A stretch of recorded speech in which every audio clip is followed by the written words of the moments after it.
Hello friends, मैं एक बार फिर से उपस्थित हूँ कहानी अनचाही शादी से मनचाही शादी तक के सफ़र का अगला भाग लेकर।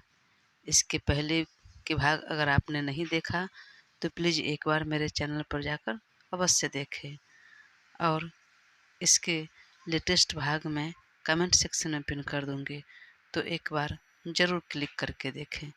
Thank you. शगुन ने सात्विक को बुलाया तो वह अपने चेयर से उठकर उसके पास आया। तू भी उठकर तुरंत उसके गले में बाहें डालकर लटक गई और उसके कमर में अपने दोनों पैर रैप कर दिया। अरे क्या कर रही हो? ऑफिस में हैं हम, अपना बेडरूम में नहीं। यहाँ हर जगह कैमरा लगा हुआ है।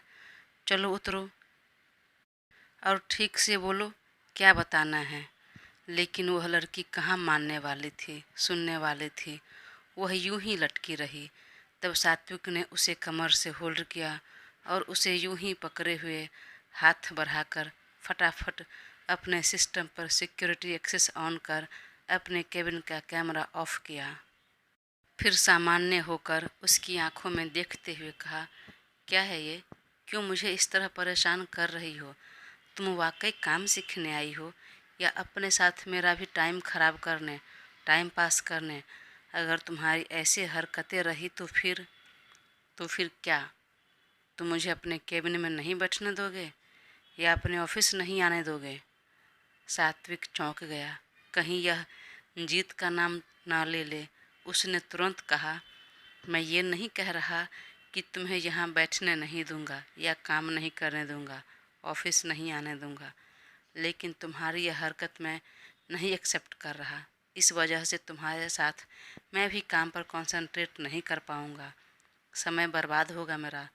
जितना टाइम पास, टाइम ख़राब मैंने आज कर लिया उतना आज तक अपने लाइफ में कभी नहीं किया होगा। ख़ास कर से जब से मैंने बिजनेस शुरू किया है, अपना काम करना शुरू किया है। अच्छा ठीक है, मैं और समय बर्बाद नहीं करूँगी, पर प्लीज़ मेरी बातें सुन लो ना। बोलो, प्लीज़ मुझे छुट्टी दे दो ना, जाने दो ना। मेरी बेस्ट फ्रेंड की इंगेजमेंट है, उसे शॉपिंग करना है और मुझे भी आने बोली है। वह यूं ही लटकी हुई बच्चों की तरह बोल रही थी। मुझे समझ में नहीं आ रहा कि तुम एक तो बिना मुझे इन्फॉर्म किए, बिना इंटरव्यू दिए यहाँ काम करने आई, ऊपर से मेरे केबिन में आ गई और पहले ही दिन तुम छुट्टी मांग रही हो। चलो चुपचाप काम कंप्लीट करो। पापा ने तुम्हें कहा है ना 9 से 5 काम करने के लिए, तो काम करो चुपचाप। अभी 2 ही बज रहे हैं, 3 घंटा और काम करना है। चुपचाप करो वरना सैलरी कट कर लूँगा। ठीक है, कट कर लेना, पर प्लीज़ मुझे जाने दो ना, छुट्टी दे दो ना। ऐसे तुम काम सीखोगी और मैं काम कर पाऊँगा? तुम्हें पता भी है एक बेहद इम्पोर्टेंट प्रोजेक्ट पर मैं और तृप्ति काम कर रहे हैं, तो उस पर मुझे फोकस करने दो, कंसंट्रेट करने दो। अगर तुम्हें काम सीखना है तो बैठो, वरना चली जाओ। मैं यहाँ तृप्ति को बुला लेता हूँ, वैसे भी मुझे उसकी ज़रूरत है। हाँ हाँ ठीक है, चली ही जाओ। मैं तृप्ति के साथ मिलकर आराम से काम कर लेता हूँ, सब निपटा लेता हूँ। उसने आंख दिखाते हुए कहा, क्या क्या कहा तुमने? मेरे जाने के बाद वह भूरी बिल्ली आएगी यहाँ मेरी जगह पर बैठने? नहीं, बिल्कुल नहीं। मैं तो कहती हूँ उसे केबिन में ही आने मत दो। केबिन में तो क्या, मैं तो कहती हूँ उसे काम से निकाल दो, फायर कर दो। सात्विक उसे लिए ही चेयर पर बैठ गया। क्यों फायर कर दूँ उसे? वो भी बेवजह? इतनी जलन क्यों हो रही है आपको उससे? पूरे 2 महीने में उसे ट्रेंड किया है और बहुत हेल्पफुल है मेरे काम में। जानती हो उसके आने की वजह से मेरा कितना स्ट्रेस कम हो गया है। अरे तो मुझे सिखा दो ना, मैं हेल्प कर दूँगी। और वह तो सिर्फ स्ट्रेस कम करती है। मैं तुम्हारा स्ट्रेस कम करने के साथ और भी कुछ करूँगी। वह आंखें बड़ी करके देखा, कैसी लड़की है, शर्म भी नहीं आती है ऐसी बातें बोलते हुए। फिर बोला, अच्छा ठीक है, पर रीज़न तो बताओ, उसे किस लिए हटाऊं, क्यों फायर करूं, जबकि उसका काम बहुत ही परफेक्ट होता है। फिर काम का तो मुझे पता नहीं, पर उस लड़की की हरकतें मुझे बिल्कुल अच्छी नहीं लगती। और तो और मुझे उसका इंटेंशन भी अच्छा नहीं लगता। ऐसा लगता है वह जानबूझकर तुम्हारे साथ काम करने आई है, तुम्हारे करीब आना चाहती है। अच्छा बताओ, तुमने उससे बताया तो है ना कि तुम्हारी शादी हो चुकी है? वह उसे अपने गोद से उतारते हुए कहा, चलो जाकर बैठो अपनी सीट पर। यह फालतू बात करके समय बर्बाद नहीं करना है मुझे। जब से तुम बैठी हो अपने काम पर कंसंट्रेट नहीं कर पाया हूँ मैं। कुछ काम नहीं हो पाया है तो अपनी सीट पर जाओ और मुझे काम करने दो। तुम्हें छुट्टी चाहिए तो जाओ ले लो। नहीं, मुझे नहीं चाहिए छुट्टी, बोलकर वह अपनी सीट पर बैठ गई। लेकिन सात्विक अब भी वहीं उसके करीब खड़ा था। तब तक दरवाज़ा खुला। दोनों ने झटके में गेट की तरफ देखा तो फाइल लिए तृप्ति खड़ी थी। सात्विक को भी इस बार बुरा लगा, गुस्सा भी आया। वहीं दोनों को एक साथ देखकर तृप्ति को भी जलन की सीमा नहीं रही और वह इस बार भी बिना नॉक किए जानबूझकर डोर खोला, क्योंकि उसके मन में कहीं न कहीं उथल पुथल मच रही थी कि वह दोनों क्या कर रहे होंगे, कहीं एक दूसरे के करीब तो नहीं होंगे। इसलिए जानबूझकर इस तरह आई। लेकिन जैसे सात्विक ने उसे घूर कर देखा तो तुरंत सॉरी कह दिया। ओह सॉरी सर, वह पिछले 2 महीने से यूं ही आने जाने की आदत है ना, तो थोड़ा समय लगेगा ये नॉक करने की आदत डालने में, पर नेक्स्ट टाइम मैं ध्यान रखूंगी। सात्विक ने हाँ में सिर हिला दिया, लेकिन शगुन की त्योरियां अभी भी चढ़ी हुई थी। कहीं न कहीं उसे पता चल गया था यह जानबूझकर कर रही है। अब तृप्ति ने उसकी तरफ देखा और कहा, सॉरी शगुन, इट्स ओके, पर ध्यान देना और जो भी बुरी आदत लगी है उसे जल्दी छोड़ दो। और यह तो कॉमन सेंस होता है यार, जो कि हम अपने घर में ही सीख जाते हैं। किसी के भी कमरे में जाने से पहले हम नॉक करते हैं, पूछते हैं। लेकिन तुम्हें समझ तो है, पर तुम्हें भूलने की बीमारी है, तो मुझे लगता है याददाश्त बढ़ाने पर काम करना होगा। यूं तो मैं किसी को फ्री में सजेशन नहीं देती, फिर भी दे रही हूँ, याद कर लो। वह, सॉरी, तुम्हें तो याद ही नहीं रहता, तो क्या याद करोगे? चलो लिख लो। मार्केट में एक चूर्ण आता है याददाश्त बढ़ाने वाली, उसे रात को सोते समय दूध के साथ या दूध नहीं तो गर्म पानी के साथ लेना। याददाश्त मजबूत रहता है, बहुत जल्दी बढ़ती है। तृप्ति बेहद गुस्से में आ गई। वह आंखें छोटी कर शगुन के तरफ देखने लगी, लेकिन तभी सात्विक ने कहा, शगुन क्या है ये? क्या फालतू का बकवास कर रही हो? मुंह बंद रखो अपना। और सीरियसली बोल रहा हूँ, या तो काम करो वरना बाहर जाओ। जहाँ जाना है तुम्हें जा सकती हो। शॉपिंग जाना है तुम्हें तो ये लो, जो चाहिए ले लेना, अपने लिए भी शॉपिंग कर लेना। बोलते हुए उसने अपने वॉलेट से क्रेडिट कार्ड निकालकर उसकी तरफ बढ़ा दिया। फिर उसके जवाब का इंतज़ार किए बिना तृप्ति की तरफ देखते हुए वो कहा, बोलो तृप्ति। सर, कल के काम का रिपोर्ट है, रेडी हो गया है, आप एक बार देख लीजिए। और हाँ, इस प्रोजेक्ट पर जो हम काम कर रहे थे वह अब लगभग तैयार है, एक बार बस आप देख लीजिए। अगर आपको ठीक लग रहा है तो फिर आगे की प्रक्रिया शुरू कर दीजिए। अपने बिजनेस पार्टनर के साथ मीटिंग फिक्स कर लीजिए और उनको अपना आइडिया बता दीजिए, प्रोजेक्ट दिखा दीजिए। मुझे लगता है हमने बहुत अच्छे से काम किया है, बिल्कुल परफेक्ट प्रोजेक्ट तैयार किया है और अवश्य ही अप्रूवल मिल जाएगी। एक बार चेक करने के बाद जब सब आपको ठीक लगे तो मीटिंग कब, कैसे और कहाँ फिक्स करनी है वह डिसाइड कर लीजिएगा। सात्विक बेहद खुश हुआ। Thank you Tripti, thank you so much. जितना मैंने सोचा था, उम्मीद किया था, उससे जल्दी तुमने काम पूरा कर लिया, तैयार करके दे दिया। Great job. मुझे आश्चर्य हो रहा है और थोड़ा अफसोस भी तुम्हारा पापा के लिए कि उन्होंने क्यों नहीं तुम्हें अपनी कंपनी में काम करने दिया, अपने साथ काम करने दिया। मुझे यकीन है one of the best employ होती तुम उनके सभी एम्प्लॉय में से। खैर जो भी हो, जिस वजह से भी हो, थैंक यू सो मच कि उन्होंने तुम्हें यहाँ भेजा मेरे लिए। ठीक है, तुम जाओ अब, मैं फ़ाइल वगैरह चेक कर लेता हूँ। फिर कुछ दिन में सोच कर बताता हूँ कि मीटिंग कैसे रखनी है। अपने इतनी तारीफ सुनकर तृप्ति तो फूल कर कुप्पा हो गई।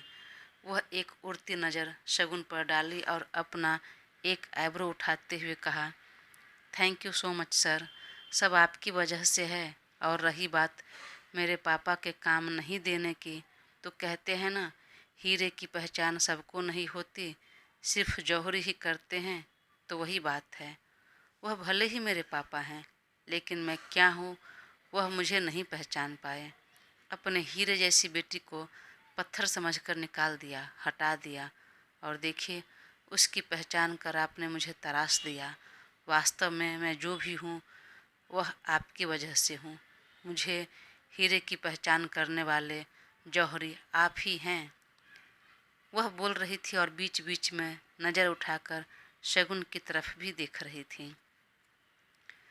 वहीं शगुन भी दोनों की बातें सुनकर जल भून कर राख हो रही थी। काफ़ी देर तक सुनकर सामान्य रहने की कोशिश की, और जब नहीं रहने हुआ तो बोल दिया, एक्सक्यूज मी, अब बस करो, अपना यह बटरिंग करना, और यह जो भी बोल रही हो, हीरा जौहरी गहने जेवर, वह सब बनाकर हो गया, बातें पूरी हो गई, तो प्लीज़ आप बाहर जाइए और हमें अपना काम करने दीजिए। आपने सुना नहीं, इन्होंने कहा इन्हें फ़ाइल चेक करनी है, और मुझे लगता है लंच का भी टाइम हो गया है। जाइए लंच कीजिए अपना। तब से आप इतना मेहनत कर रही हैं, भूख भी लग गई होगी। या फिर कहीं ऐसा तो नहीं कि तारीफ सुनकर ही आपका पेट भर गया। तारीफ की भूखी। उसकी बात सुनकर एक बार फिर से उसे गुस्सा आया और चौंक गई। उसका मुंह बन गया, लेकिन सात्विक की वजह से कुछ बोल नहीं पाई। वह बस उसके नज़रों में अच्छी बनना चाहती थी, तो चुप रही। शगुन, यह क्या बचपना है, माइंड योर लैंग्वेज, कैसी बातें कर रही हो तुम। तब शगुन मुंह बनाकर अपनी आंखें रोल करते हुए चुप हो गई और वापस लैपटॉप में नज़र गड़ा ली। वहीं सात्विक मन ही मन बोला, कहीं मैं इस लड़की को अपने केबिन में बुलाकर पापा को कहकर गलती तो नहीं कर दी। इसके साथ बाकी एम्प्लॉय तो दूर, मैं खुद काम नहीं कर पाऊँगा। और यह इस तरह करती रही तो लगता है तृप्ति खुद ही काम छोड़कर चली न जाए, और यह चली गई तो फिर इसके जैसा एम्प्लॉय ढूंढना थोड़ी मुश्किल होगी। इस लड़की से तो काम होने से रहा नहीं, मुझे समझदारी से काम लेना होगा। फिर तृप्ति की तरफ देखकर कहा, तृप्ति, शी इज मैड और बहुत बचपना है इसमें, तो उसकी बातों पर ध्यान मत दो। जाओ लंच कर लो, हम भी कर लेते हैं। सर आप भी कर लीजिए ना, घर से आलू के पराठे लाई हूँ, और साथ में नानी के हाथों बने धनिया की चटनी भी। सुनकर सात्विक के मुंह में पानी आ गया। अरे हाँ हाँ, क्यों नहीं, आलू के पराठे, वह भी धनिया चटनी के साथ, वाह मज़ा ही आ जाएगा खाने में। जाओ फटाफट गर्म करके ले आओ, हम यहीं केबिन में बैठकर खाते हैं। जी जी सर, अभी लेकर आती हूँ। बोलकर वह टर्न होने लगी, तभी शगुन ने कहा, एक्सक्यूज मी, यह तुम क्या उल्टी सीधी चीज़ें खाओगे। तुम्हें पता नहीं आलू के पराठे में आलू रहेगा, तेल बटर रहेगा, और उसमें कितना फैट होता है, कितना कोलेस्ट्रॉल बढ़ेगा तुम्हारा। नहीं, तुम नहीं खाओगे। अगर आलू का पराठा ही खाना है तो तुम चलो घर, मैं बनाकर खिलाऊंगी, बिना आलू और बिना तेल वाले। सात्विक आंखें फाड़ कर देखने लगा, भला बिना आलू और बिना तेल वाली आलू के पराठे कैसे बनेंगे। ऐसे मत देखो, जो बोल रही हूँ उस पर ध्यान दो। और हाँ, तुम भी सुनो, इतना ऑयली इन्हें मत खिलाओ। तुम्हें दिख नहीं रहा, यह जो जिम में घंटों पसीना बहाकर इतनी अच्छी बॉडी बनाई है, और तुम क्या चाहती हो, यह सब खिलाकर वापस उसकी चर्बी बढ़ जाए। कोई ज़रूरत नहीं है। अरे लेकिन सर को यह पसंद है। उसकी पसंद मुझे भी पता है, और फिर मैं लाई हूँ उनके लिए लंच। सात्विक, मैं तुम्हारे लिए पास्ता बनाकर लाई हूँ अपने हाथों, तुम वही खाओगे, और मैं अभी गर्म करके लेकर आ रही हूँ। डोंट वरी, उसमें हल्की चीज़ है, एक्स्ट्रा चीज़ नहीं डाला मैंने। अपने लिए पजेसिव होते देख सात्विक को हंसी और आश्चर्य भी हो रहा था। फिर उसने नॉर्मल होते हुए कहा, तृप्ति, पराठा रहने दो, आज मैं पास्ता खा लेता हूँ। अगर तुम्हें भी खाना है तो आओ, इसे शेयर कर लेते हैं। नहीं, इतना भी एक्स्ट्रा नहीं बनाया मैंने कि 3 जन खा ले। हम 2 खाएंगे, उतना ही है। तृप्ति और अपना अपमान होते देख नहीं सकी, बर्दाश्त नहीं हुआ तो वह निकल गई और शगुन सिर झटक कर चैन की सांस ली। अगर तुम पहले ही दिन इतना हंगामा मचा चुकी हो, ऐसा रहा तो सॉरी, तुम ऑफिस नहीं आना। पर हाँ, मैं तुम्हें काम सिखा दूंगा, बता दूंगा, यहाँ नहीं, घर पर। और जब तुम्हें काम समझ आ जाएगा तब तुम ऑफिस आओगे, तुम्हें अलग केबिन दूंगा मैं। तुम्हें कुछ दिनों की ट्रेनिंग लो। सीरियसली बोल रहा हूँ, बहुत डिस्टर्ब हो रहा है। ऐसा रहा तो मेरे सारे मेहनत पर पानी फिर जाएगा। ठीक है, सॉरी, मैं नहीं करूँगी और बार बार एक ही बात मत बोलो। लेकिन यहाँ से मैं नहीं जाऊँगी। और देखा नहीं उसे तुमने, सिर्फ तुम मुझे ही डांट रहे हो। उस लड़की की हरकतें नहीं देख रहे, कैसे तुमसे चिपक कर खड़ी थी। क्या बातें कर रही हो। यह सब छोड़ो, तुम शॉपिंग करने जा रही थी तो जाओ, छुट्टी दे रहा हूँ। और हाँ, तुम्हारी सैलरी भी नहीं कटेगी। नहीं, मुझे नहीं चाहिए छुट्टी। और यह कार्ड फ़िलहाल तुम अपने पास रखो। मैं रूही को बोल देती हूँ, अकेले शॉपिंग कर ले। और अब मैं तुम्हारे साथ शॉपिंग करने जाऊँगी। वीकेंड पर तुम मुझे शॉपिंग करा देना और अपने लिए भी कर लेना। आखिर तुम्हारे दोस्त का एंगेजमेंट है, तुम्हें भी तो नए कपड़े की ज़रूरत होगी ना। यह बात सही कहा तुमने। पूरे दिन में अभी तक थोड़ी समझदारी दिखाई है और समझदारी वाली बात कही है। फिर उसने अभिषेक को फ़ोन किया तो वह तुरंत आया। जी सर। अभिषेक, यह पास्ता गर्म करके ले आओ। और कुछ देर में अभिषेक पास्ता गर्म करके ले आया और तब दोनों साथ में खाने लगे। वहीं अपने केबिन में आलू के पराठे खा रही तृप्ति को बर्दाश्त नहीं हुआ। कौन है वह लड़की जो उसके इतना करीब है और वह भी उसका इतना नखरा झेल रहा है, ऐसे बिहेव कर रहा है जैसे वह उसका पति हो और वो लड़की उसकी बीवी। खैर कोई नहीं, मत बताओ, मैं पता कर लूँगी, यूँ पता कर लूँगी अपने तरीके से। आखिर वह क्या करने वाली है, जानने के लिए अपना साथ बनाए रखें और चैनल को सब्सक्राइब कर मुझे ज़रूर सपोर्ट करें। Thank you.